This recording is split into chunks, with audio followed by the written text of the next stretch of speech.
مولانا رضا ثاقب مصطفی صاحب کے آڈیو بیانات کے لیے ثاقب پروڈکشن کو سبسکرائب کریں۔ جزاک اللہ۔ پچھلے درس قرآن کے موقع پر سورہ یاسین سے کچھ آیات آپ کے سامنے رکھنے کی سعادت پائی تھی، اور آج اس سے آگے مضمون آپ تک پہنچانے کی کوشش ہوگی۔ اللہ تعالیٰ میری زبان پر کلمۃ الحق جاری فرمائے۔ اللہ کے وہ 3 پیغمبر جنہوں نے ایک بستی میں آ کر حق کا پیغام دیا، اور لوگوں نے نہ صرف ان کی مخالفت کی بلکہ ان کو قتل کرنے پہ آمادہ ہو گئے۔ حبیب النجار اسی بستی کا رہنے والا شخص تھا۔ وہ اپنے گھر سے دوڑتا ہوا آیا اور لوگوں کو کہا کہ ان پیغمبروں کو قتل نہ کرو بلکہ ان کی اتباع کرو۔ وہ پتھر جو ان پیغمبروں پر برسنے کے لیے آمادہ تھے وہ سارے کے سارے حبیب نجار پہ برس گئے، اور وہ شہادت کا تاج اپنے زیب تن کر چکا۔ بعد میں ان پیغمبروں کو بھی ان لوگوں نے شہید کر دیا۔ جب پیغمبروں کو اور حبیب النجار کو، صاحب یاسین کو انہوں نے شہید کر دیا، تو پھر اللہ تعالیٰ جل شانہ کا عذاب اس قوم کی طرف متوجہ ہوا۔ قرآن مجید کا انداز دیکھیے۔ ارشاد فرمایا وما انزلنا علی قومہ من بعدہ من جند من السماء وما کنا منزلین، اور ہم نے اس کے بعد اس قوم پر آسمان سے کوئی لشکر نہیں اتارا، اور نہ ہمیں وہاں کوئی لشکر اتارنا تھا۔ ان کانت الا صیحۃ واحدہ، وہ تو بس ایک ہی چیخ تھی۔ فاذا ہم خامدون، جبھی وہ بجھ کر رہ گئے۔ اس قوم کو عذاب دینے کے لیے فرشتوں کی کوئی جماعت بھیجنے کی اللہ کو ضرورت نہیں ہے، اور اللہ کہتا ہے نہ ہم بھیجنے والے ہیں، بلکہ حضرت جبریل امین آئے اور شہر میں داخل ہوئے، شہر کی دہلیز پہ قدم رکھا اور زور سے چیخ ماری۔ انبیاء اور حبیب النجار کو شہید کرنے کے بعد یہ قوم واپس جا رہی تھی۔ پھر کیا ہوا کہ اس چیخ نے زندگی کی حرارت چھین لی، اور یہ ایسے ہو گیا جس طرح بجھی ہوئی آگ ہوتی ہے، جس طرح راکھ کا ڈھیر ہوتا ہے۔ جو لپک لپک کے گالیاں دیتے تھے، چیخ چیخ کے پیغمبروں کی تکذیب کرتے تھے، حق کے پرستاروں، حق کی دعوت دینے والے داعیوں کو نشانہ تضحیک بنا رہے تھے، تمسخر کر رہے تھے۔ پھر کیا ہوا کہ زندگی کی حرارت ہی چھن گئی، اور وہ بجھی ہوئی آگ کی طرح ڈھیر ہو گئے۔ زندگی اچک لی گئی، حرارت چھین لی گئی، زندگی کا سارا جمال سلب کر لیا گیا، تو وہ گھروں کو بھی واپس نہیں پہنچے کہ راستے میں ڈھیر ہو گئے۔ تو اللہ فرماتا ہے کہ اس کام کے لیے، ان بدبختوں کو سزا دینے کے لیے ہم نے کوئی لشکر نہیں بھیجا، بلکہ ایک چیخ ہی ان کے لیے کافی تھی۔ یہاں مفسرین نے ایک سوال اٹھایا ہے، وہ یہ کہ اللہ کی عادت نہیں ہے کہ وہ کسی قوم کو سزا دینے کے لیے فرشتوں کے لشکر بھیجے۔ کسی کو اٹھایا جبریل نے ہاتھ پہ اور آسمان تک لے گئے اور پھر الٹ دیا، کسی کو پیس کے رکھ دیا گیا، کسی کے لیے مچھر ہی کافی ہو گئے، کسی کو ابابیلوں نے برباد کر دیا۔ لیکن اللہ قوموں کو برباد کرنے کے لیے فرشتوں کی جماعتیں نہیں بھیجا کرتا، اور یہاں قرآن میں کہا گیا۔ لیکن قرآن میں دوسرا مقام اٹھائیے، جب بدر کا میدان سجا تو اللہ نے ایک نہیں ہزاروں فرشتے بھیجے۔ احزاب کی جنگ لگی تو فرشتے آئے اور کافروں کے خیموں کی رسیاں کاٹتے رہے۔ تو مفسرین یہاں سوال اٹھایا کہ رب کی عادت نہیں ہے کہ کہ وہ فرشتوں کی جماعتوں کو بھیجے کافروں کو قتل کرنے کے لیے، کافروں کو عذاب دینے کے لیے، لیکن بدر میں کیا ہوا؟ غزوہ احزاب میں کیا ہوا؟ وہاں جماعتیں کیوں آئیں؟ تو کہا کہ وہ جو جماعتیں آئی تھی وہ محبوب کے پروٹوکول کے لیے آئی تھی، وہ محبوب کی تکریم کے لیے آئی تھی، محبوب کے اعزاز کے لیے آئی تھی۔ فرشتہ تو ایک ہی کافی ہوتا تھا، دنیا کو بتانا یہ تھا کائنات گھومتی ہے محمد کی زلفوں کے گرد، کائنات حضور کے گرد طواف کرتی ہے، اور یہ سارا نظام مصطفیٰ کے لیے ہے۔ اس لیے اللہ تعالیٰ نے خاص طور پہ وہاں فرشتوں کی جماعتیں بھیج کر کے محبوب کو اعزاز دیا، محبوب کو تکریم دی۔ ورنہ اللہ تعالیٰ اپنا ضابطہ بیان کرتا ہے، وَمَا أَنزَلْنَا عَلَىٰ قَوْمِهِ مِن بَعْدِهِ مِن جُنْدٍ مِّنَ السَّمَاءِ، آسمان سے کوئی لشکر اتارنے کی ضرورت نہیں پیش آئی ہمیں، وَمَا كُنَّا مُنزِلِينَ، اور نہ ہم وہاں کوئی لشکر اتارنا تھا۔ وہ تو ایک چیخ تھی جس نے ان کی زندگی کی حرارت چھین لی، اور وہ بجھی ہوئی آگ کی طرح راکھ بن کے رہ گئے، تو وہ ایک چیخ نے ان کا کام تمام کر دیا۔ اچھا، بعض مفسرین نے اس آیت پہ ایک اور بات بھی کی ہے، اور وہ یہ کہ جب انہوں نے پیغمبروں کو شہید کر دیا، اپنے ہاتھوں سے روشنی کے چراغ بجھا دیے، حبیب النجار کو بھی شہید کر دیا، اور بدبخت قوموں کا مزاج یہ ہوتا ہے کہ جو ان کی خیر خواہی چاہیں وہ انہیں گالیاں دیتے ہیں، جو ان کی بھلائی کا پیغام لے کر کے آئیں وہ انہیں برا کہتے ہیں۔ بے مروت بے وفا تیرا بھی کیا افسانہ ہے، جس نے اپنی ہی شمع کو گل کیا تو وہ پروانہ ہے۔ تو بدبخت طبقے ہمیشہ ایسا کرتے ہیں کہ اپنے ہی خیر خواہوں کو حوالہ زندہ کر دیتے ہیں، کبھی فصیلے دار پہ ان کے سروں کا چراغاں کرتے ہیں، اور کبھی انہیں ٹک ٹکیوں پہ باندھتے ہیں، انہیں اذیتیں دیتے ہیں، انہیں دکھ دیتے ہیں۔ تو کافروں اور بد نصیب طبقوں کے اس مزاج کو بیان فرمایا، جب انہوں نے اپنے ہاتھوں سے ان چراغوں کو بجھا لیا، ان پیغمبروں کو شہید کر لیا، تو پھر ان کے اوپر عذاب کیا آیا۔ ایک تو یہ کہ وہ چیخ آئی، آسمان سے کوئی لشکر اللہ نے نہیں اتارا، اور اللہ فرماتا ہم اتارنے والے بھی نہیں تھے۔ تو یہاں دوسرا مفہوم مفسرین نے جو بیان کیا ہے اس سے بہت کچھ سمجھا جا سکتا ہے، وہ یہ ہے کہ مانوی عذاب ان پہ آیا۔ وہ کیا تھا کہ پھر مدت مدید تک آسمان سے ان کے لیے کوئی پیغمبر نہیں آیا، اللہ تعالیٰ نے ان پر وحی کا دروازہ بند کر دیا، کوئی مصلح اس قوم کی طرف ہدایت کا سندیسہ لے کر نہیں آیا۔ جب قومیں ناقدری کریں آسمانی ہدایتوں کی تو پھر ان سے ہدایتیں چھین لی جاتی اور اندھیروں میں بھٹکنے کے لیے ان کو چھوڑ دیا جاتا۔ تو یہاں سے یہ مفہوم بھی مراد ہو سکتا ہے کہ پھر ایک طویل مدت اس قوم کی طرف جس قوم نے پیغمبروں کو شہید کر دیا اور حق کے پرستاروں کو قتل کر دیا، پھر ایک طویل عرصہ ان کی طرف آسمانی ہدایت نہیں آئی، آسمان سے کوئی لشکر نہیں اترا، ان کی ہدایت کے لیے اللہ نے مصلحین پھر ان کی جانب نہیں بھیجے، اندھیروں میں بھٹکنے کے لیے انہیں چھوڑ دیا۔ اور اگر سوچا جائے تو یہ سزا زیادہ بڑی سزا ہے کہ کسی قوم کو بھانج کر دیا جائے، اچھی قیادتیں اس قوم میں نہ اٹھیں اور وہ اپنے مسائل کی گھمن گھیریوں کے اندر پھنس جائیں اور کوئی راستہ دکھانے والا موجود نہ ہو۔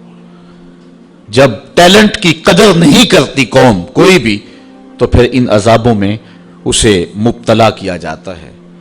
تھوڑی دیر کے لیے رک کر کے قرآن مجید کی اس آیت پہ تدبر کر لیں اور پاکستان کے عالم اسلام کے موجودہ حالات کی طرف نظر کریں تو بات سمجھ میں آتی ہے کہ ہم بھی کہیں اس پریشانی میں مبتلا تو نہیں ہیں کہ اچھے لوگ ناپید ہو گئے ہیں، صالح قیادتیں ہمارے اندر موجود نہیں رہی ہیں۔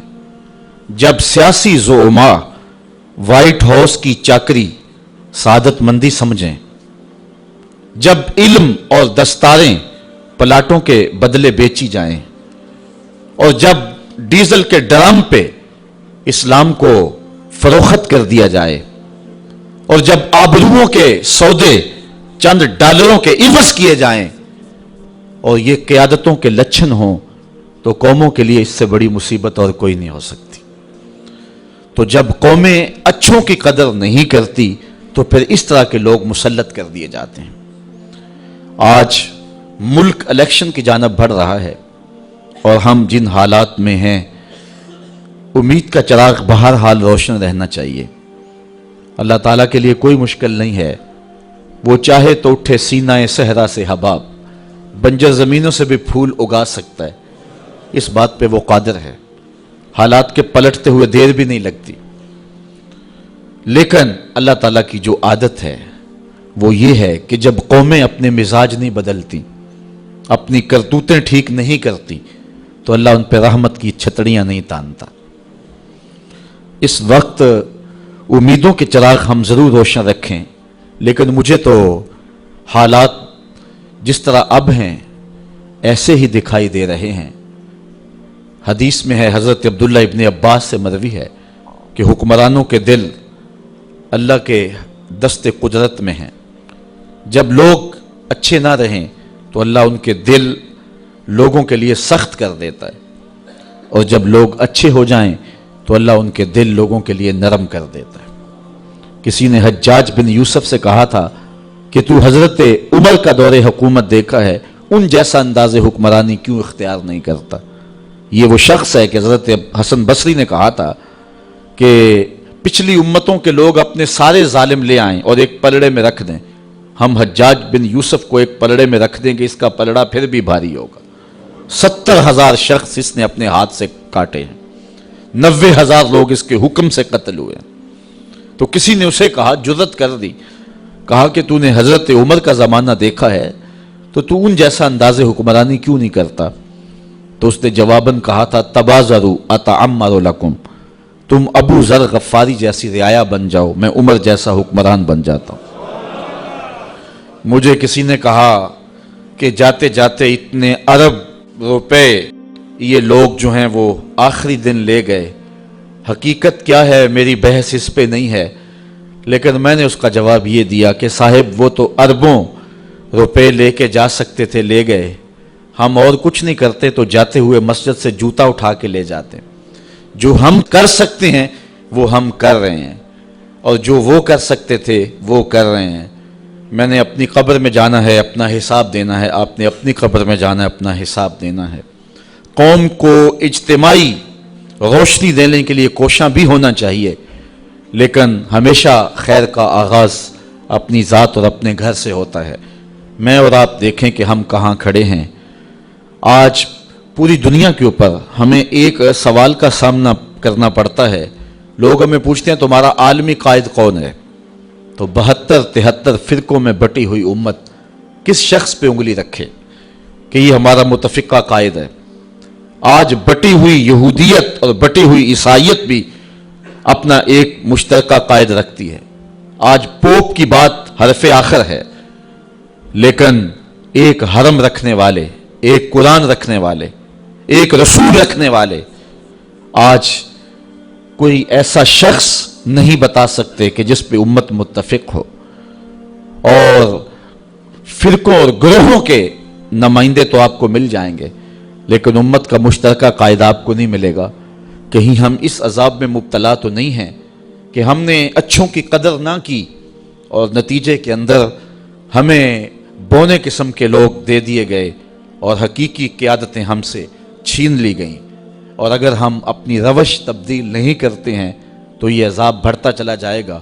نہ جانے کیا کیا مصیبتیں ہوں گی جو ہمیں دیکھنا پڑیں گی اور کن کن راہوں سے ہمیں گزرنا پڑے گا۔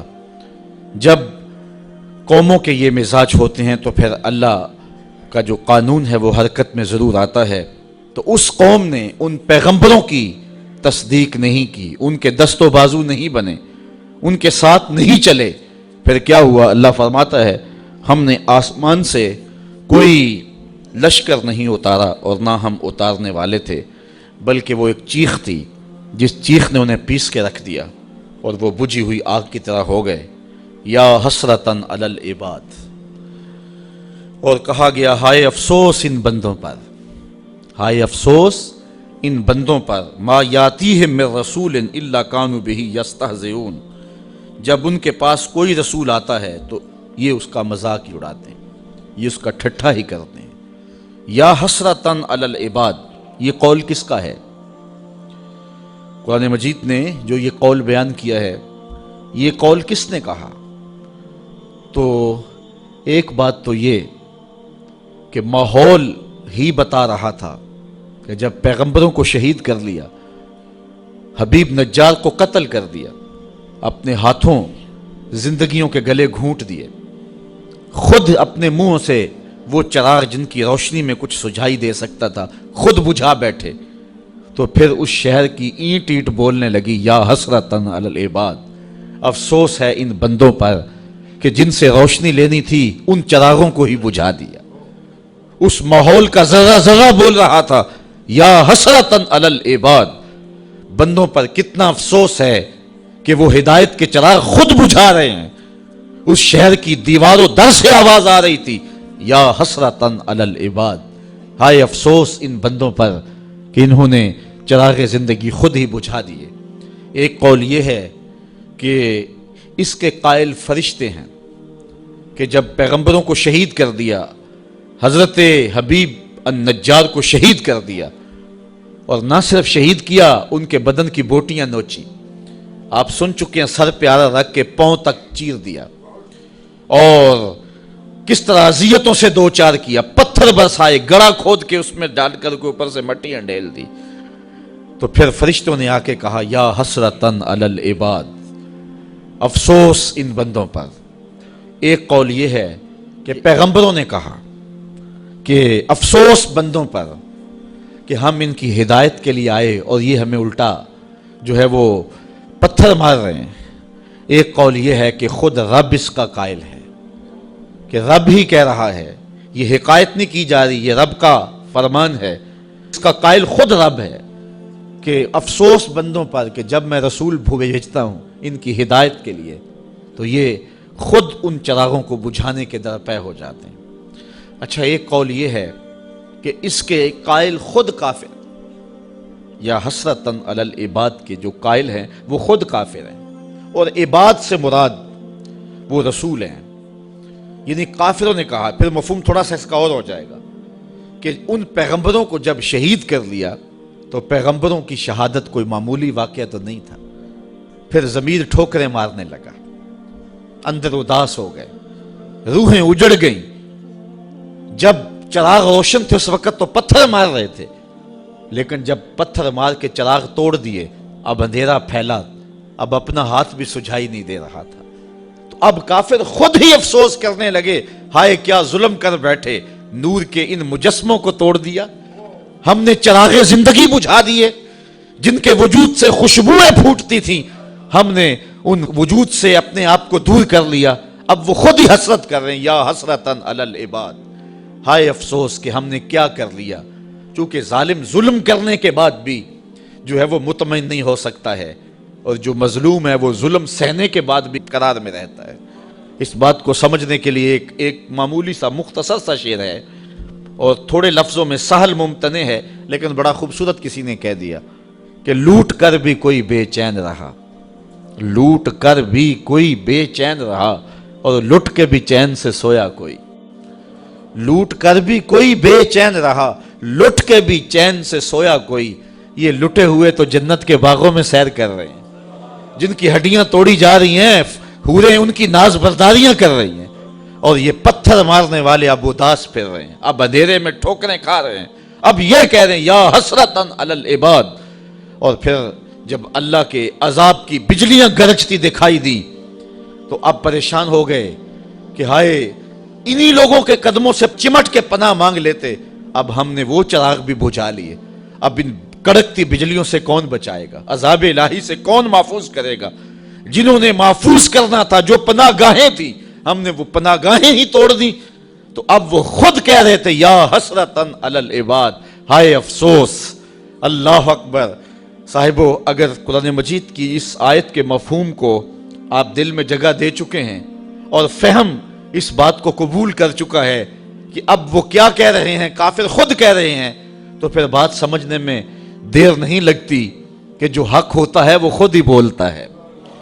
حق جو ہوتا ہے اس کو دبایا نہیں جا سکتا ہے. کربلائیں سجتی ہیں تو پچھتانا یزید کو پڑتا ہے, پچھتانا ابن زیاد کو پڑتا ہے, پچھتانا شمر کو پڑتا ہے. حسین تو نیزے کی نوک پہ بھی قرآن پڑھا کرتے ہیں. اس لیے کافر کہہ رہے ہیں یا حسرتن علی العباد. اچھا بات تلخ نہ ہو, بات کڑوی نہ ہو, تو میں ایک بات کہوں کہ جو باصلاحیت لوگ ہوتے ہیں اور حق کی راہوں کے مسافر ہوتے ہیں, انہیں اپنے قد کو بڑھانے کے لیے بھنڈ قسم کے لوگ ساتھ نہیں رکھنے پڑتے. ان کو اپنے مزارات کے نقشے نہیں دے کے جانے پڑتے کہ اس طرح کا دربار بنوانا میرا تاکہ لوگوں کا آنا جانا رہے. ان کے جھنڈے رب خود ہی لگاتا ہے. اور ان کے اٹھ جانے کے بعد ماحول کے اندر ایسی اداسی ہوتی ہے کہ جو دشمن وہ بھی ہاتھ مار رہے ہوتے ہیں کہ یہ چراغ بجھ گیا, یہ زندگی کا اجالا ہم سے چھن گیا. تو یا حسرتن علی العباد کے مفہوم کو اگر آپ سمجھیں تو حق کی جو بلندی ہے اور سر بلندی ہے وہ سمجھ میں آتی ہے. ما یاتیہم من رسول الا کانوا بہ یستہزئون. اللہ فرماتا ہے جب بھی ان کے پاس کوئی رسول آتا ہے تو ان کا مزاج یہ ہے کہ یہ ہمیشہ ٹھٹھا ہی کرتے ہیں, مذاق ہی کرتے ہیں. اب دین کی راہوں پہ چلنے والوں کے لیے اس آیت میں بہت کچھ ہے. کوئی یہ سمجھے کہ آتے ہوئے بھی پھول اور جاتے ہوئے بھی پھول.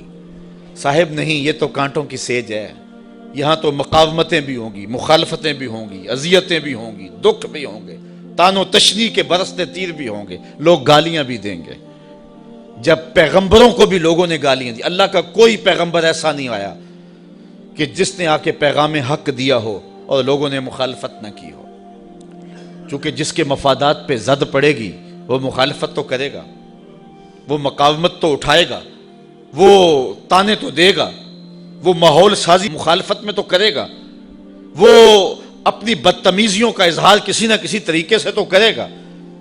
تو صاحب جب پیغمبروں کو بھی لوگوں نے معاف نہیں کیا ہے, جب پاک باز ہستیوں کو جو وحی کے اجالے لے کر کے آئے ان کو بھی گالیاں لوگوں نے دی ہے, تو آج اگر مبلغ راہ حق میں تکلیف سہتا ہے تو اسے ازردہ نہیں ہونا چاہیے, بلکہ اس بات پہ خوش ہونا چاہیے کہ میں بھی پیغمبروں کی سنت ادا کر رہا ہوں.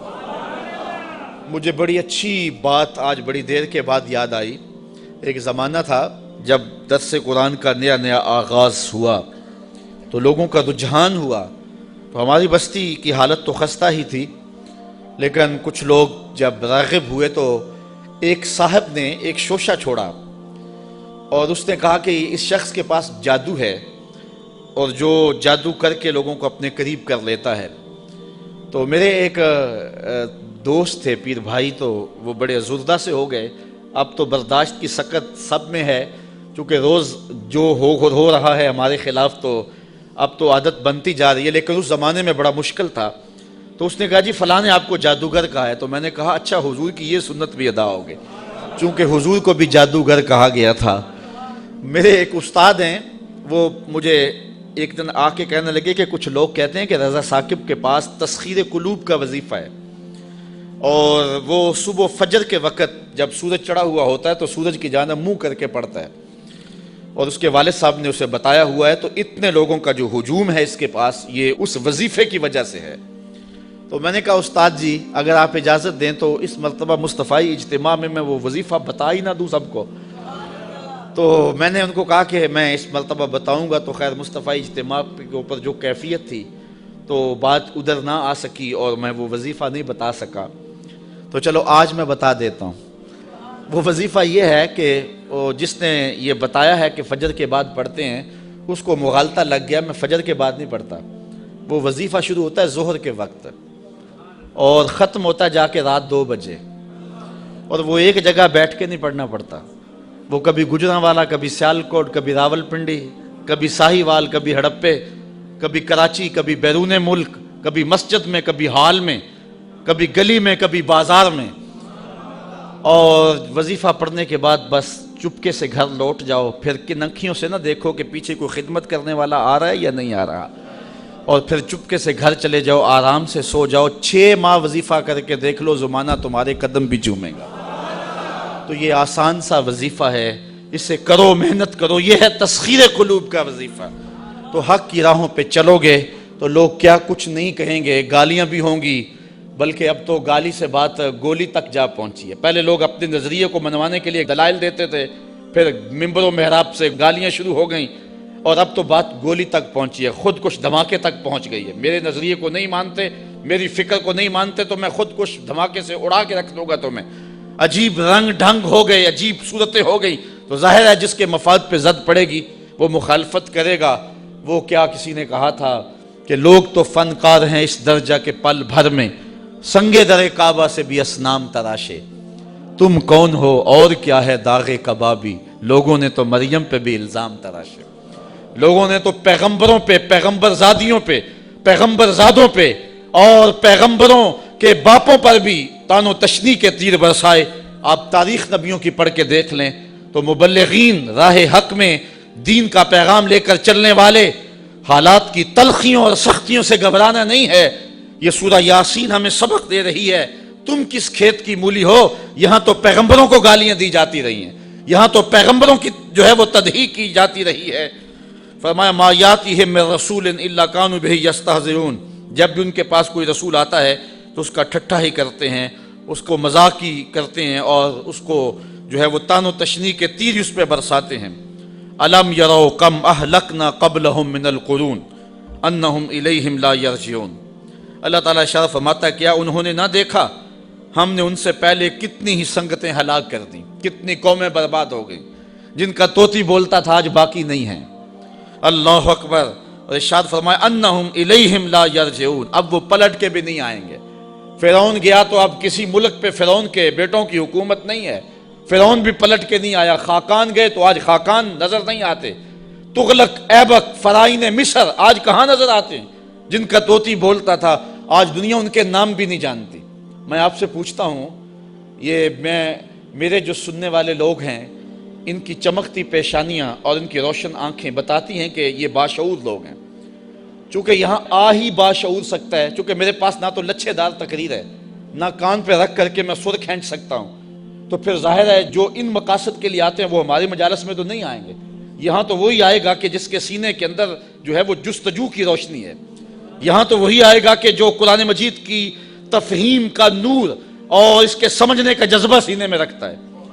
تو تاریخ کے قاری بھی ہوتے ہیں، اور علماء بھی، اہل دانش بھی، وکلاء بھی، ڈاکٹر بھی، اور پڑھے لکھے سنجیدہ متین لوگ بھی، لیکن اس کے باوجود میں اتنے اس مجمع میں جو کہ انتہائی سنجیدہ اور متین اور سمجھدار طبقہ ہے، اگر میں آپ سے پوچھوں کہ جب حضور تشریف لائے تھے تو اس زمانے میں جس شخص کا طوطی بولتا تھا، سلطنت روم کا شہنشاہ، اس دور کا اوباما کہہ لیں، اس کا نام کیا تھا؟ تو کوئی تاریخ کا تازہ مطالعہ رکھتا ہو تو شاید وہ نام بتا دے، لیکن باقیوں کو اس کا نام یاد نہیں ہوگا۔ حالانکہ اس دور کا سپرمین، اس دور کا اوباما، اچھا اس دور کے کسرا کا نام بتا دیں، اس دور کے ٹونی بلیر کا نام بتا دیں، تو شاید یہ بھی نام کوئی نہ بتا سکے۔ یار وہ جن کا طوطی بولتا تھا ان کے نام بھی یاد نہیں ہیں۔ اور آؤ کسی بچے سے بھی پوچھ لیں کہ حضور کے مؤذن کا نام کیا تھا، تو وہ سر اٹھا کے کہے گا کہ بلال حبشی۔ تو پھر حق ہی غالب ہوتا ہے، اور حق کے ہی پھریرے اور حق کے ہی اجالے ہوتے ہیں۔ اللہ فرماتا ہے وہ گئے، وہ جو جانے والے ہیں وہ تو پلٹ کے نہیں آئے ہیں۔ اللہ فرماتا ہے وہ کبھی نہیں آئیں گے۔ انہم الیہم لا یرجعون، وہ شہنشاہ، وہ کج کلا جن کے طوطی بولتے تھے، آج ان کا نام بھی باقی نہیں ہے، لیکن کسی بھی ممبر اور کسی بھی محراب سے کان لگا کے سنو محمد کے بلال کا نام بھی باقی ہوگا۔ تو فرمایا کہ الم یروا کم اہلکنا قبلہم من القرون، دیکھو کہ ہم نے کتنی بستیاں برباد کر دی، کتنی سنگتیں تباہ کر دی۔ یہ بڑے بڑے محل آج کھنڈرات بنے ہوئے دکھائی دیتے ہیں یا نہیں دیتے؟ یہ سکندر ذوالقرنین کا قلعہ میں نے دیکھا ہے یونان کے اندر، وہ اتنا اونچا کہ حیرت گم ہوتی ہے اور دنیا کے عجائب میں سے ہے، لیکن وہاں حسرتیں ٹپک رہی ہیں، برس رہی ہیں۔ آج نہ سکندر کا جاہو جلال رہا، نہ اس کا تم تراک رہا۔ آج وہاں آثار قدیمہ کے طور پہ انہوں نے اس قلعے کو محفوظ تو رکھا ہے، لیکن آج وہاں زندگی کی رمق نہیں ہے، وہاں زندگی کا اجالا نہیں ہے۔ یار سکندر کے محل میں تو زندگی کا اجالا نہیں ہے، اور وہ ویسے کرنی کی قبر پہ بھی زندگی کے اجالے ہیں۔ تو پھر زندگی تو یہ ہوئی نا، پھر اجالے تو یہ ہوئے نا، بلال کی قبر پہ بھی زندگی کے اجالے ہیں۔ یا حسرتن علی العباد، افسوس ہے بندوں پہ. اور پھر ادھر دیکھیے زندگی کے نظارے، زندگی کا جمال. اللہ اکبر. اللہ فرماتا ہے وَإِن كُلٌّ لَمَّا جَمِيعٌ لَدَيْنَا مُحْضَرُونَ، اور جتنے بھی یہ ہیں سب کے سب ہمارے حضور حاضر کیے جائیں گے. یہ جنہوں نے پیغمبروں کو شہید کیا، حبیب نجار کو قتل کیا، اب اللہ کے عذاب کا کوڑا برسا. حضرت اسرائیل علیہ السلام، حضرت جبرائیل علیہ السلام نے آ کے ایک چیخ ماری اور وہ بجھ کے رہ گئے. تو کیا کام تمام ہو گیا؟ کام ختم ہو گیا؟ کہا نہیں، ایسا نہیں ہوگا. پھر تو کام ختم ہو گیا کہ وہ بھی مر گئے، ایک چیخ سے برباد ہو گئے. سزا کیا صحیح انہوں نے، اگرچہ بہت بڑی سزا ہے، لیکن اللہ فرماتا ہے نہیں، یہ ایک عارضی سزا ہے، ابھی ایک بڑا میدان لگنے والا ہے. ترازو نصب ہوں گے، ایک میدان سجنے والا ہے، کل قیامت کا دن ہوگا. وَإِن كُلٌّ لَمَّا جَمِيعٌ لَدَيْنَا مُحْضَرُونَ. پھر وہ پیغمبر بھی لائے جائیں گے، حبیب نجار بھی کھڑا ہوگا، پا بجولا یہ بھی لائے جائیں گے، اور پھر رب کا دربار ہوگا. ان کے ہاتھوں میں زنجیریں اور پاؤں میں بیڑیاں، اور ادھر حبیب نجار کے سر پہ عزتوں کا تاج. ان پیغمبروں کے سروں کے اوپر نورانی تاج اور بدن پہ نوری حلے. اور پھر ان کے عمل بھی لائے جائیں گے، ان کی تبلیغ کا بھی وزن کیا جائے گا. او گالیاں دینے والوں، یہ دیکھو تمہاری گالیاں اور ان کا وزن، اور پھر اس کی سزا جہنم. اور میٹھے بول بولنے والے پیغمبروں کی بولی بھی سناؤ، اور اس کی جو جزا ہے میرے رب نے رکھی ہے ذرا اس کو بھی دیکھو. تو پھر وہ کیا منظر ہوگا، اور کیا رنگ ہوگا، اور کیا جمال ہوگا. تو راہ حق پہ چلنے والے، اگر تیری بات کو ٹھکرا بھی دیا جاتا ہے، تیری واز کو ترک بھی کر دیا جاتا ہے، تیری گفتگو کا مذاق بھی اڑا لیا جاتا ہے، تجھے گالیاں اور گولیوں سے سزا بھی دی جاتی ہے، تو اس کی پرواہ نہیں کرنا. آج اگر بدن کٹ جائے، آج اگر تو تماشا بن جائے، آج لوگ تجھے گالیاں دے، آج تیرے دامن کی دھجیاں بکھیر دی جائیں، آج تجھے جو ہے وہ تان و تشنیع کے تیر برسائے جائیں، آج الزام تراشیاں کی جائیں، آج تیری عزت آبرو اچھالنے کی کوشش کی جائے، لیکن گھبرانا نہیں ہے. یہ تو 4 دن کی زندگی ہے. وہ میدان لگے گا، گالیاں والے بھی آئیں گے، محمد کی بولی بولنے والے بھی آئیں گے، اور ترازو گاڑا ہوگا رب میں. پھر وزن کیا جائے گا، پھر پتا چلے گا نا کہ قرآن کی بولی دینے والے کی آواز کا وزن کتنا نکلا ہے. تو اس لیے حق کی راہوں کا مسافر ہمیشہ حق کی راہوں پہ چلتا رہے. سورہ یاسین کے اندر اللہ تعالیٰ جل شانہ نے جو مضمون بیان فرمایا، بنیادی مضمون آخرت کا اس بات ہے. اور جب کوئی شخص فوت ہونے لگے تو اس کے سامنے سورہ یاسین پڑھی جاتی ہے. اس لیے نہیں پڑھی جاتی کہ اس سے جان چھڑا لیں، بلکہ سورہ یاسین سے ایمانی لیول بڑھ جاتا ہے، تیقن میں اضافہ ہو جاتا ہے، آخرت کا عقیدہ پختہ ہو جاتا ہے. اس لیے حکم دیا گیا کہ اس کے سامنے سورہ یاسین پڑھو، کہ جب رب کے حضور پیش ہو رہا ہو تو اس کے عقیدے میں پختگیاں پیدا ہو جائیں اور معاد اور آخرت کا یقین پختہ تر ہو جائے. تو یہ 2 رکوع ختم ہوئے. اگلے جو 3 رکوع ہیں ان میں معاد کا اثبات کیا گیا ہے، اور اللہ تعالیٰ نے آفاق اور انفس کے اندر پھیلے ہوئے دلائل کے ساتھ حضرت انسان کو بتایا ہے کہ تو رب کو کیسے بھول سکتا ہے، کیسے اس کا انکار کرتا ہے. تیرے وجود میں بھی دلیلیں ہیں، اگنے والے سورج میں بھی دلیلیں ہیں، اور زمین کا کلیجہ چیر کے نکلنے والے سبزے میں بھی دلیلیں ہیں، پھول کی پتی کے رنگوں میں بھی دلیل ہے، اس کے اوپر پڑی ہوئی شبنم کے قطرے میں بھی دلیل ہے، اور پھر اس کے اوپر جو بیٹھی ہوئی محبت اور پیار کا اظہار کرتی ہوئی تتلی ہے، اس کے پروں کے اندر رنگوں کی جو مینا کاری ہے، اس میں بھی رب کی دلیل ہے. پھر بلبل کے لہجے میں بھی دلیل ہے، کوئل کی آواز میں بھی دلیل ہے، پپیہے کی صدا میں بھی، برستے بارش میں، جھومتی ندیوں میں، بہتے پانی میں، اور ساون کے موسم کی رم جم میں یہ دلیلیں ہیں. اگر تو آنکھ کھولے تو رب کا انکار نہیں کر سکتا. آجا پلٹ کے، محمد عربی تجھے باہوں میں لینے کے لیے منتظر کھڑے ہیں، اور تو ایمان کی بہاریں اور ایمان کے اجالے پر.